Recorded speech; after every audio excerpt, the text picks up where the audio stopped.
Des mains levées,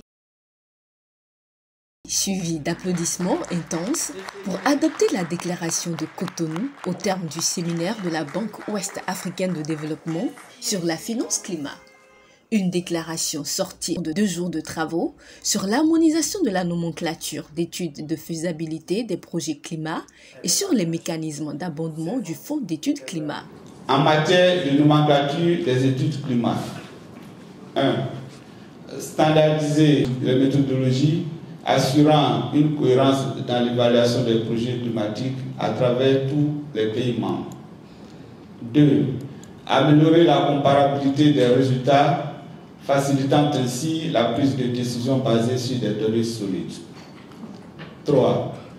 Intégrer efficacement les mesures d'adaptation et d'atténuation afin de maximiser l'impact positif sur la résilience climatique.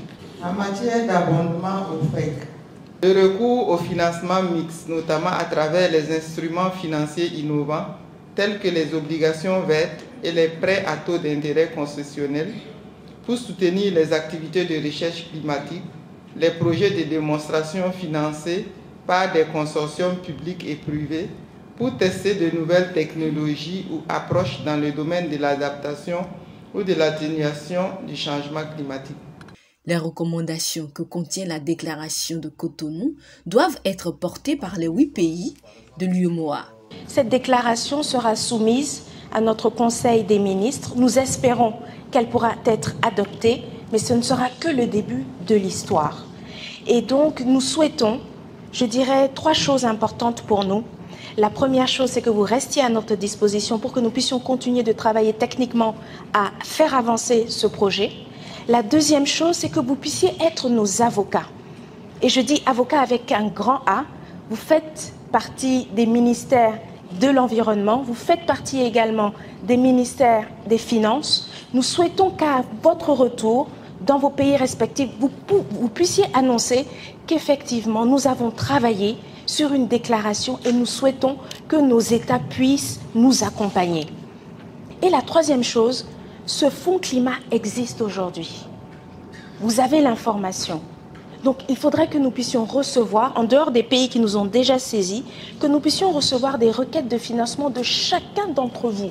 Je veux dire, de chacun des États membres de l'UEMOA. De telle sorte que nous puissions engager l'utilisation de ces ressources et que très vite, nos États puissent se rendre compte qu'effectivement, ce qui a été fait est en train de porter des fruits.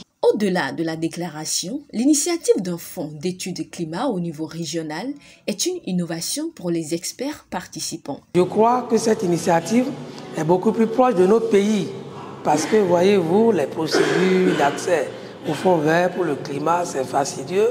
Ce n'est pas facile avec ce fonds. Et sur le climat que la BOAD vient d'être créée est beaucoup plus proche. Et au bout de ces 2 jours, on a pu quand même un minimum par rapport à cette nomenclature. Ce séminaire vient à point nommé pour nous donner certains instruments qui vont peut-être nous faciliter la mobilisation des ressources au niveau sous-régional, de sorte qu'on puisse adresser la question climatique de façon un peu plus rapide. C'est une initiative à louer parce que les pays peinent à trouver des ressources pour faire des études pour des projets climat en vue de les mettre en œuvre. Donc je pense que ce séminaire va permettre aux États de prendre des dispositions puisqu'il y a déjà des ressources qui sont disponibles et je pense qu'à partir de cela aussi les idées de projets vont naître. Le fonds d'études climat lancé par la BOAD lors de la COP28 et acté par le Conseil des ministres d'État de l'UEMOA en 2023 vise à faciliter la préparation des projets climatiques robustes, bancables et alignés sur les critères d'investissement climat et les contributions déterminées au niveau national des pays de l'UEMOA.